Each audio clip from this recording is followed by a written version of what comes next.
अस्सलाम वालेकुम। 29 of October सुबह 11:30 बज रहे हैं। 206 पॉइंट इस वक्त इंडेक्स प्लस है और एक लो ऑलमोस्ट डबल बॉटम के करीब करीब 159,400 का आज इंट्राडे में इंडेक्स ने लगा दिया और अभी थोड़ी सी पॉजिटिव साइड पे यहाँ पे ट्रेड कर रही है। अच्छा, इंडेक्स की पोजीशन जो लोग पहले से हमारी वीडियोस देखते हुए आ रहे हैं उन्हें तो मालूम है, लेकिन दोबारा एक तरीके से रिमाइंड कराना बड़ा इंपॉर्टेंट है।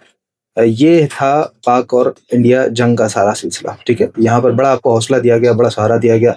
जंग के हवाले से जितने मामला थे वो भी बताया और साथ मार्केट किस तरीके से रिएक्ट कर सकती है, क्या पॉसिबिलिटीज हो सकती हैं। और उसके बाद जब ये गैप अप ओपनिंग हुई मार्केट की तो उसके बाद आपको बताया गया कि ये बेसिकली गैप जो है ये अब फिल नहीं होगा, मार्केट बिल्कुल अपने रिदम में वापस लौट चुकी है। और उसके बाद हमने देखा कि एक मार्केट ने एक तसलसल ऊपर 1.24, 1.25, 1.26 यहाँ तक बनाया। उसके बाद फिर जरा थोड़ी सी डगमगाई, थोड़ी करेक्शन हुई और उसके अंदर ईरान इसराइल वॉर का एक जंग का बहाना बना, वहां पे थोड़ी सी नीचे और उसके बाद वापस वहां से जब रिकवरी की है तो एक शार्प रिकवरी के साथ जो तेजी हम लोगों ने करवाई है स्टॉक वाइज, सेक्टर वाइज, आपको तमाम अच्छे स्टॉक्स के अंदर अच्छे जितने भी सेक्टर्स हैं तमाम के अंदर बाइंग करवाए और मार्केट के तमाम लेवल्स बता दे गए। उसके बाद जब ऊपर यहाँ पे इंडेक्स हमारा आया है करीबन 1,54,000 55,000 के करीब, यहीं से हमने जरा आपको एक कॉशियस अप्रोच रखने का कह दिया था कि भाई मार्केट अब ये बढ़ते बढ़ते काफी ऊपर आ गई है। अब यहाँ पे छोटी मोटी correction, intraday correction, item wise correction ये मिल सकती है, तो बड़ा कॉशियस अप्रोच के साथ आपने काम करना है।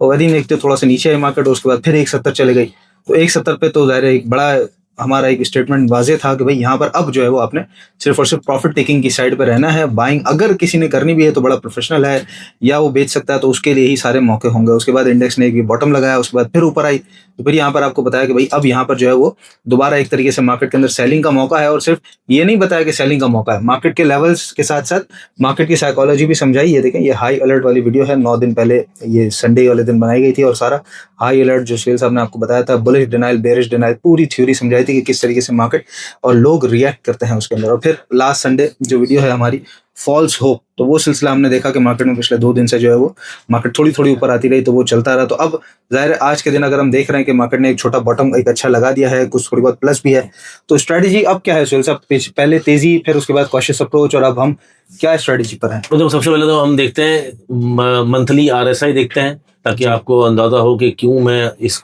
RSI की हमेशा बताऊँ। ये 85 है, तो यहाँ पर 2-3 पॉइंट शायद ड्रॉप हो और ना भी हो। ठीक है, मतलब इस लेवल पे अब हम कह सकते हैं कि भाई ये थोड़ा सा ठंडा हो गया है।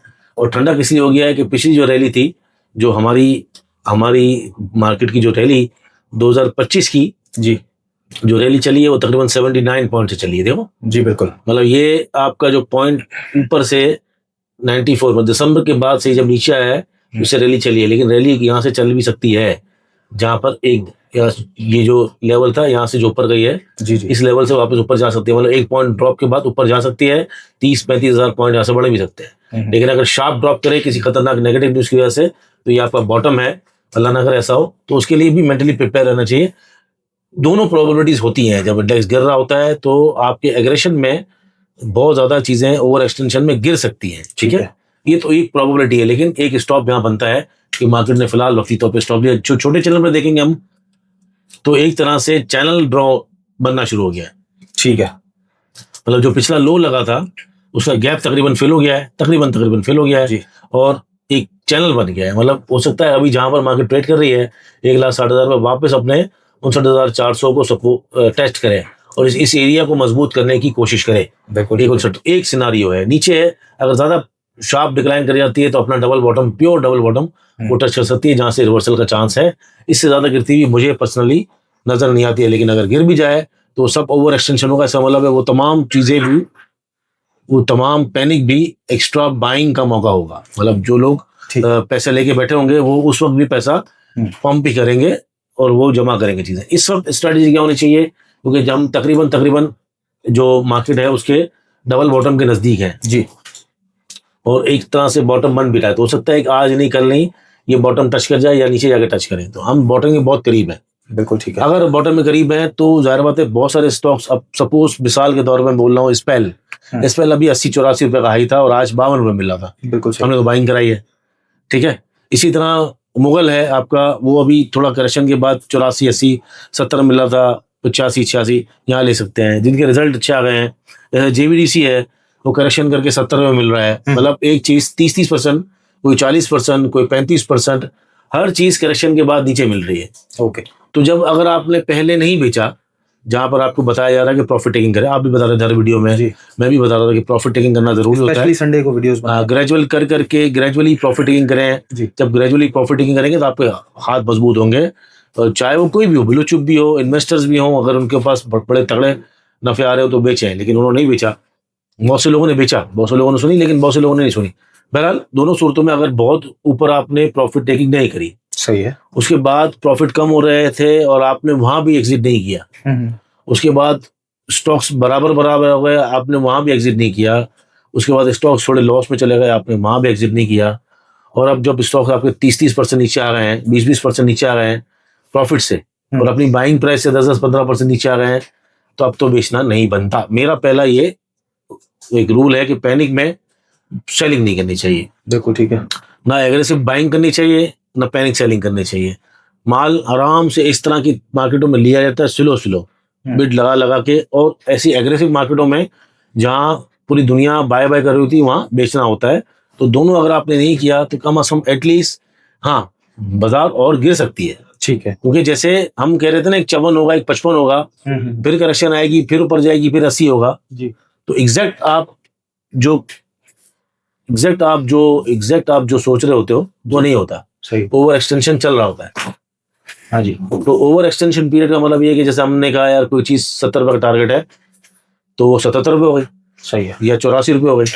तो टारगेट आप बनाते हो 70 रुपए का, और 77 और 84 पे भी आप बेचते नहीं हो, तो फिर क्या है कि आपसे 70 रुपए भी नहीं बिकता। तो जब आप कोई इन्वेस्टर होता है ना, जब अगर गोल होता है उसका, टारगेट डिसाइड करता है, तो उस टारगेट में बेचे। अब मार्केट में जो प्रेशर होगा, या जैसे लेवरेज वाले हैं ना, उधार वाले, अब वो तो बेचेंगे ना अपना माल, क्योंकि उनको अगर वो नहीं बेचेंगे तो फोर्स सेलिंग करवाई जाएगी। सही, फोर्स सेलिंग का मतलब है कि भाई आपने मार्जिन देना है, अब मार्जिन देने के लिए पैसे भी चाहिए, पैसे कहाँ से आएंगे? अगर वो पैसे लाते तो ठीक है, अदरवाइज उनके माल बेचा जाएगा, और वो माल ऊपर तो आएगा नहीं, वो नीचे जाएगा ना। और मतलब आपके पास फर्स्ट करो जावेदा कॉर्पोरेशन मेरे सामने लगा हुआ है, और जावेदा कॉर्पोरेशन आपका डिलीवरी में पड़ा हुआ है, और उधार में उसने जो है वो कोई कराची इलेक्ट्रिक ले लिया है, या कोई ऐसा स्टॉक ले लिया है जो नीचे जा रहा है, तो वो ब्रोकर जो है कराची इलेक्ट्रिक जगह पे जावेदा कॉर्पोरेशन भेज देगा। अच्छा, ठीक है, आपको उसका मार्जिन पूरा करने के लिए। तो और जो पैनिक वाले लोग हैं, जो डिनाइल पे थे कि भाई हम बेचेंगे नहीं, मार्केट तो ऐसे बहुत तेज हो जाएगी, आपको नहीं पता, आप लोग तो ब्रोकर हो, आप तो बिकवाते हो, इस तरह की जो कमेंट्स होते थे ना, नीचे लिखे थे ना, इन ब्रोकर की बसंती, इन ब्रोकरों के आगे मत नाचना। बिल्कुल सही, ये इस तरह के हमने डायलॉग सुने थे। हाँ जी। तो बहरहाल अपनी अपनी मर्जी होती है, हम तो टॉप और बॉटम को डिफाइन करने की कोशिश कर रहे होते हैं। तो वहां पर जब वो लोग भी आएंगे, सिर्फ उधारी है नहीं, वो पैनिकर जो बरसाती मंडे थे ना, जो बाजार में, क्योंकि हर तरफ आपने देखा ना, सोशल मीडिया पे 1 करोड़ इन्वेस्टर और 50 लाख इन्वेस्टर और 1 का 10 और 20 का 100 ब्यूटीफुल कैंडल्स, और बड़ा हाइप क्रिएट हुआ था ना। और तो जब हाइप ऐसी सेंसिटिव मार्केट में, फाइनेंशियल मार्केट में हाइप क्रिएट हो जाए ना, वहां पर भी थोड़ा डरना चाहिए। तो वो जो हाइप के चक्कर में जो लोग आए थे ना, वो भी निकलेंगे ना कि यार ये मार्केट तो हमने तो सुना था कि ये 25 का 100 कर देती है, उनको मार पड़ी होगी। तो वो पैनिक सेलर्स, और जो फोर्स सेलिंग में ब्रोकर जो सेल कराएंगे ना, वो सेलर्स, वो बारे जितने भी, वो कहते हैं ना, मार्केट हमेशा अपना ये एक सर्कल पूरा करती है। मार्केट जब अपना सर्कल पूरा करती है करेक्शन का, उसमें एक पॉइंट जरूर होता है, किल द इडियट्स। इसको कहते हैं किल द इडियट्स। ओके, जब तक उन इडियट्स का कत्ल नहीं करती ना मार्केट, फाइनेंशियली पूरा उनको क्लीन स्वीप नहीं करती ना, और फ्लश्ड आउट नहीं करती ना, जब तक ये करेक्शन का अमल पूरा नहीं होता। तो इसलिए करेक्शन के इस अमल में अब जो मरहला चल रहा है, उसके अंदर वैल्यूज नहीं देखी जा रही, उसके अंदर डिविडेंड यील्ड नहीं देखी जा रही, उसके अंदर कुछ भी नहीं देखा जा रहा। इस वक्त अब एग्जिट स्ट्रेटजी है बहुत लोगों की, उनकी नहीं, जिनको पहले हमने ऊपर कहा था प्रॉफिट टेकिंग में बेचे या एग्जिट रखे हैं स्लो, अब उनकी एग्जिट स्ट्रेटजी है, जिनके पास अब जान के लाले पड़े हुए हैं ना। एक तो उनको घबराहट हो रही है कि मार्केट और ना गिर जाए, कल तक जिनको आसमान पर नजर आ रही थी उनको जमीन पर नजर आ रही है। दूसरा वो लोग हैं जिनको जो उधारी है, जो मार्केट का फ्यूल है, मतलब गुनाह तो गुनाह है, जब आप एक जलील काम करोगे तो उसको भुगतना तो पड़ेगा। तो इसलिए ये जो सूद है, ये जो सूदिया निज़ाम है, इसके जो शिकार हैं, अब वो माल बेचेंगे, और वो खुद तो बेचेंगे नहीं, हमने तो जिंदगी भर ये काम किया है, ये बाय फोर्स बेचना पड़ता है, और ब्रोकर बाय फोर्स बेचता है। तो दोनों का जो माल नीचे आएगा ना, अब आपने पब्लिक ने करना क्या है, स्ट्रेटजी ये है कि वो सुकून से वो माल, मतलब अपना माल अपने बेचना ही नहीं है, क्योंकि आपने देर कर दी। बिल्कुल सही। नंबर 2, अब आपके पास पैसे हैं तो ठीक है, नहीं तो आप बैठ जाए साइड पे। मतलब एक तो आपने देर कर दी, ओके। और एक आप साइड पे बैठ जाए। अब दूसरे लोग वो हैं जिनको पैसे रखे हुए हैं, अब आपने ग्रेजुअली प्राइस एक्शन के हिसाब से, मतलब कोई चीज आपके सामने है जिसका रिजल्ट भले इतना अच्छा ना आया हो लेकिन वो बहुत ज्यादा गिर गई हो, जैसे स्पेल की मिसाल दी मैंने जी, या इसी तरह कोई रिजल्ट बड़ा अच्छा आया हो, जैसे मैंने फैक्टो आपके सामने है, FCPL बड़ा अच्छा रिजल्ट है, अटक पेट्रोलियम बड़ा अच्छा रिजल्ट है, JVDC का नॉर्मल रिजल्ट है, टेली का अच्छा रिजल्ट और ट्रीट का अच्छा रिजल्ट है, इसी तरह बैंकों के अच्छे रिजल्ट हैं, माकूल रिजल्ट हैं।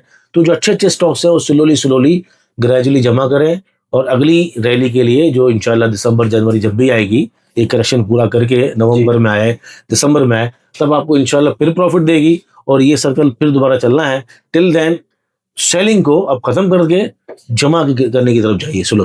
बिल्कुल ठीक है। अच्छा सुहेल साहब, आपने ये भी कहा कि थोड़ी सी मार्केट मजीद नीचे जा सकती है करेक्शन, ओवर एक्सटेंशन में। तो आप जैसे एक्यूमुलेशन स्ट्रेटजी हमारी, तो कितना % पे हम एक्यूमुलेशन या बिड लगाना शुरू करते हैं? जैसे फर्ज करें करंट रेट पे कोई चीज है, मेरे सामने ग्लैक्सो नजर आ रहा है, हालांकि मैंने रेट बताए भी थे कि 400 से लेकर 380 तक जमा करें। बिल्कुल। तो हर स्टॉक की रेंज होती है। ओके। अब आपने देखना है उसका हाई क्या था, उसको थोड़ा खोल के देख लें रिजल्ट क्या था, इतराफ में पूछ लें स्टॉक्स कैसा है, तो फिर आप उसकी रेंज एटलीस्ट आपको हाई लो तो खुद ही पता है ना। सही है। अक्सर दफा तो हाई लो में ही पैसे बच जाते हैं प्राइस की वजह से ही। तो ये अगर ग्लैक्सो आइटम मिल रहा है आपको, तो आपने पता है 400, 395, 390, 380, ठीक है। स्लो। अगर आपने 1000 शेयर करना है तो हर 5 रुपए 7 रुपए नीचे 2 करके जमा करें। PSU जैसे लेना है तो आपने 450 से लेकर कोशिश करनी है कि 430 तक थोड़ा करके जमा करें। इसी तरह ट्रीट है तो आपने वो 32 रुपए से लेकर 29 रुपए तक जमा करना है। JVD कॉर्पोरेशन JVDC है तो आपने 72 रुपए से लेकर आपने 68 रुपए तक जमा करना है। तो थोड़ा करके हर रोज स्लो बाइंग करें। ये जो प्रोसेस है जिसके अंदर अभी 3 दिन फ्यूचर रोल ओवर है आज का और 2 दिन और फिर उसकी सेटलमेंट है, उसके बाद फिर नवंबर के अंदर कंसोलिडेशन चलेगी। मतलब एक तो मार्केट ने एक जिग मार लिया ना जी, एक जैग मार लिया, जैग। अब जैग के बाद थोड़ा साइडवेज होके अपने आप को दोबारा एडजस्ट करके स्टॉक वापस चलेंगे इंशाल्लाह। डरने घबराने की कोई बात नहीं है, कॉर्पोरेट रिजल्ट्स माकूल हैं, इकोनॉमी में कोई प्रॉब्लम नहीं है। ये जितने भी बहाने हैं ना अफगानिस्तान के एक्सटेंशन के, ये टॉप पे आते ही आते हैं, मार्केट गिरने के बहाने होते हैं। जिस तरह मार्केट हमारी जो सोच थी 155 की 170 चली गई, इंशाल्लाह 81 2 लाख भी होगी। इसी तरह अगर मैं कह रहा हूँ कि 59-58 तक जानी चाहिए थी तो और नीचे भी जा सकती है। ये ओवर एक्सटेंशन जो होता है ये एक नेचुरल है, इंसान के कंट्रोल में नहीं होता, तो इसलिए डरने घबराने की जरूरत नहीं है। अच्छी चीजें जमा करें, डब्बे में डालें, पैनिक सेलिंग बंद कर दें।